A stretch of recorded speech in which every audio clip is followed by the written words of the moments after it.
This is the Automotive Repair Podcast Network.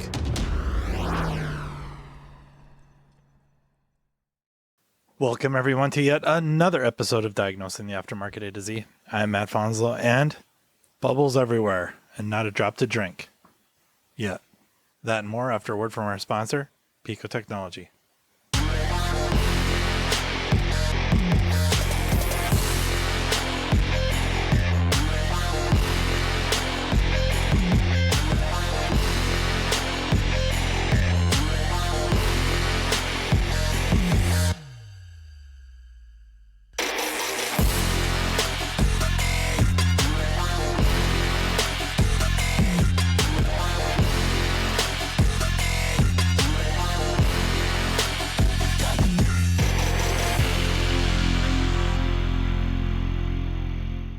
I got on a binge watching The Science of Bubbles, and I'm not talking about the ape.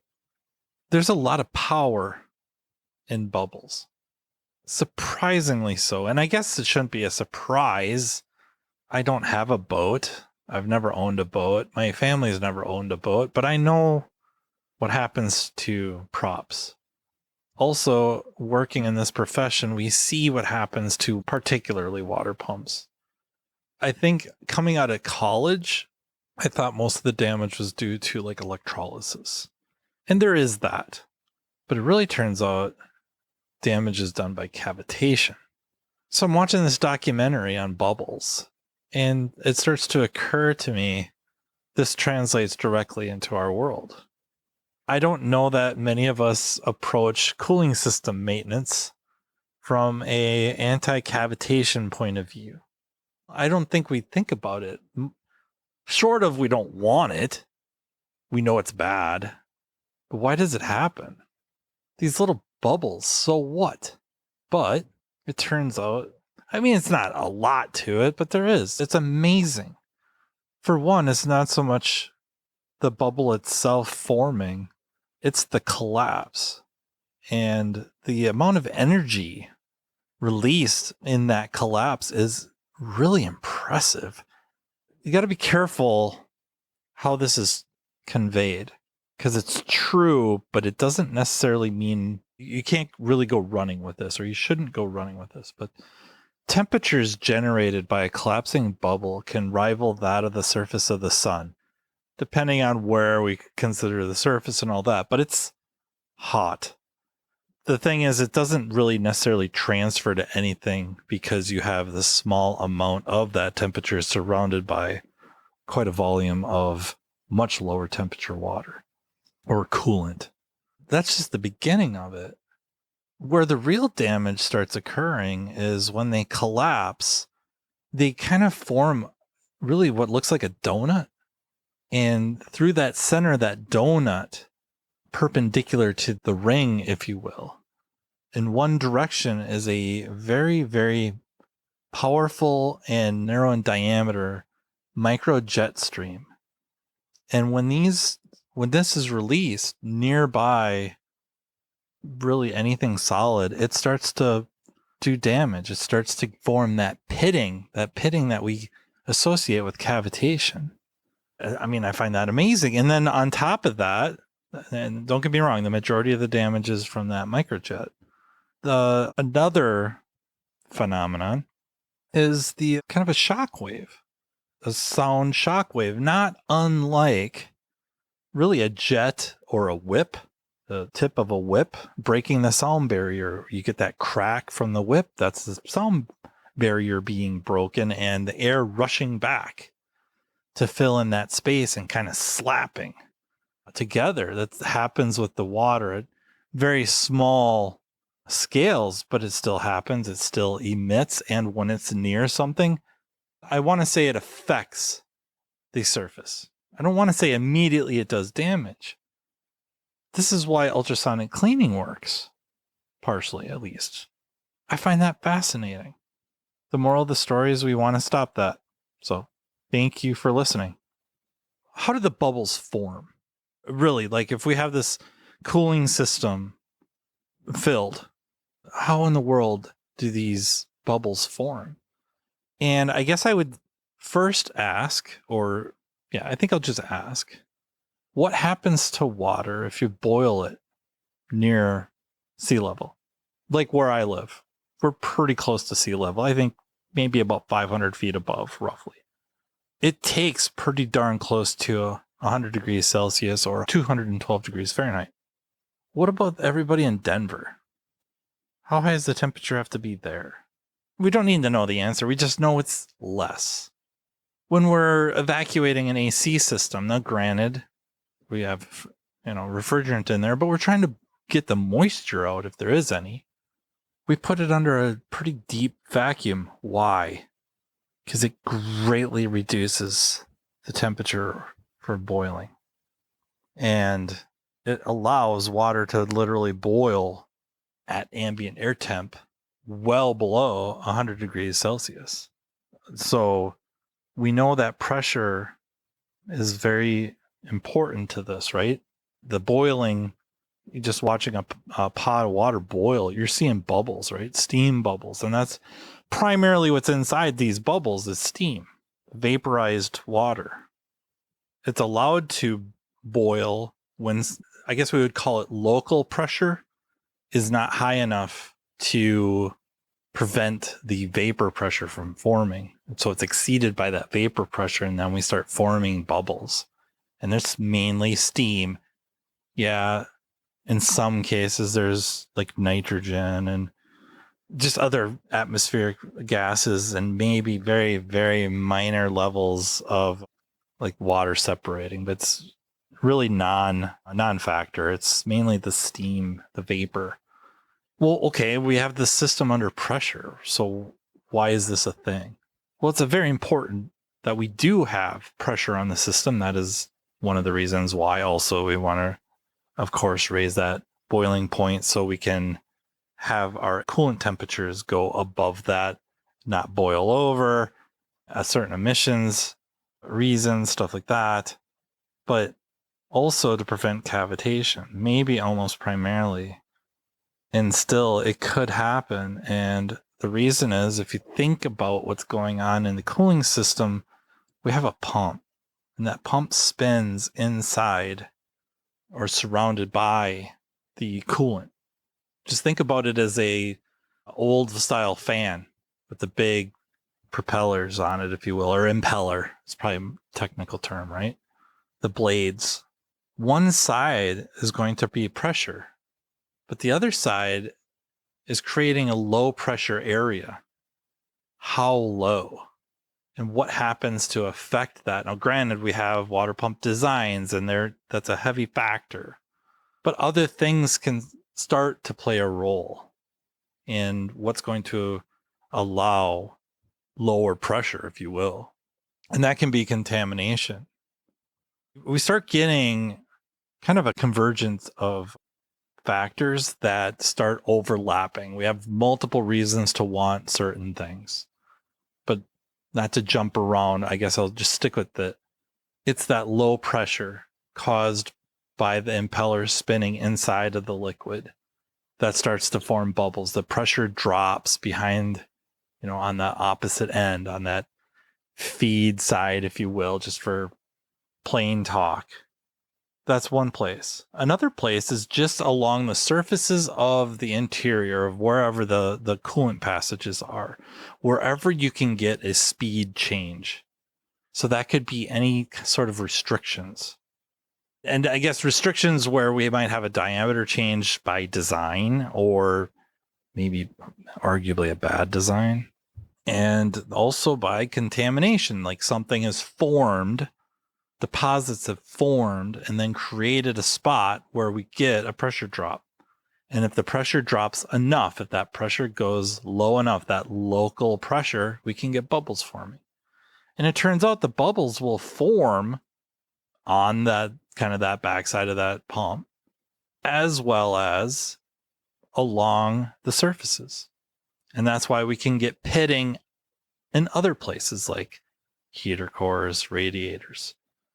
And those microjets are going to affect the softer metals long before they're going to affect the harder metals, right? I mean, that just makes perfect sense. It's just kind of fascinating stuff to me. I guess maybe I need a life, but I guess it means something to think about it in these terms, because now I find myself approaching cooling system maintenance from a different perspective. How do I keep this cavitation from occurring? Number one, the radiator cap or the cooling system cap, which we really need to stop calling such a thing, or at least amongst ourselves, take a page out of somebody that actually works for this sponsor of the podcast, Pico Technology, specifically Pico USA, Randy Dillman, in a class. Wow. Do I dare even try to remember the year? This is going to be Cicera 2007, maybe. CAN conference in Chicago does a presentation on cooling systems. A better term for the cooling system cap or the radiator cap is the degassing cap. Its job is to keep the proper amount of pressure in the system, right? They're rated. We need to be testing these things regularly. Should be 15 psi. It should be 16 psi. That is really, really important that it maintains that pressure, because it's going to keep the local pressure high enough above that vapor pressure threshold. And honestly, I think there's a technical term: net positive suction head available. That's the technical term. That its job is to keep that pressure up higher, and then, as high as it can. It's also to burp, right? Burp out that vapor, burp out air, so that we have as pure a liquid as we can, or fluid. Got to be careful when we start using terms like that. So liquid, we have to say liquid, because fluid, honestly, air is a fluid. We got to keep the liquid as possible, 100%, quote unquote, 100%. And then we should be referring to the cap as the degassing cap. And then after that, it turns out, I guess I was kind of curious, like the coolant concentration matters as well as the inhibitor package. But I was wondering, like, how does that work? Like, what do they do? Like, what would be the chemical to prevent cavitation? And it turns out it doesn't necessarily prevent it. The idea is that the contents of that inhibitor package forms kind of a protective barrier on the surfaces. And that barrier absorbs the effects, or the attack, if you will, of the microjet from the bubbles bursting. That wears out over time. So we can test coolant concentration %, and we can test like the freeze point. But what do we have as a good test for the inhibitor package? We can test the pH. That might be a pretty decent indicator, because if the inhibitor package for the pH level to keep that neutral or maybe slightly base, I don't know if anyone's actually technically slightly acidic off the cuff, but it would be somewhere in and around 7, right? Pretty close. That might be a fairly decent indicator. The other thing is just time. They recommend replacing it in certain time intervals, and then we observe those times. We test for what we can test, and if those fail, then we recommend based off those tests, so evidence-based. And then after that, time and mileage. And that's because that's what we have to go on, is if that package is kind of wore out, if you will, it no longer forms that protective barrier inside the cooling system, and that's why we can get cavitation. There maybe was some cavitation occurring, but we had that protective barrier protecting things. It didn't affect it, or it didn't affect it much. And as it wore out, it doesn't have it anymore. So now the damage occurs. The other thing is to use the proper water. The thing is we really don't want impurities. So using tap water might not be such a great idea, especially if you have a relatively high mineral content. The impurities kind of affect it in two different ways. One is you can get calcification, or you can get a buildup of this mineral deposit somewhere in the cooling system, creating what? A restriction that then creates low pressure areas that then create bubbles. It's kind of interesting. And then just the fact of the floating debris, if you will, and debris wouldn't be nearly as big enough to be called debris, I suppose. But the fact that we have contamination in there that's not water, that's some impurity, like we'll just say a mineral, that itself can help create the bubble. It's just amazing. We should be looking at distilled water, or maybe reverse osmosis, or buying, where we can use the premixed that has the proper water in it, and using the proper coolant. There isn't a universal coolant. These are now factors that, it's like I knew they were important, but I didn't understand why. And I feel like I have a better handle on it. This just popped in my head. I seem to remember reading about, and it was more back in the day, like old days, before my time, probably before most of our times, but at night on ships that had the big impellers or the big propellers, at night, a lot of the crew members, or depending on the nature of the ship, passengers would gather at the back and look down at the water where the propeller was, because you could see flickers of light, flashes of light from those bubbles bursting, indicative of the temperatures that we're seeing hit when those bubbles burst. That's an insane amount of energy. It's just, so small, but over time it erodes, right? It cavitates, it pits.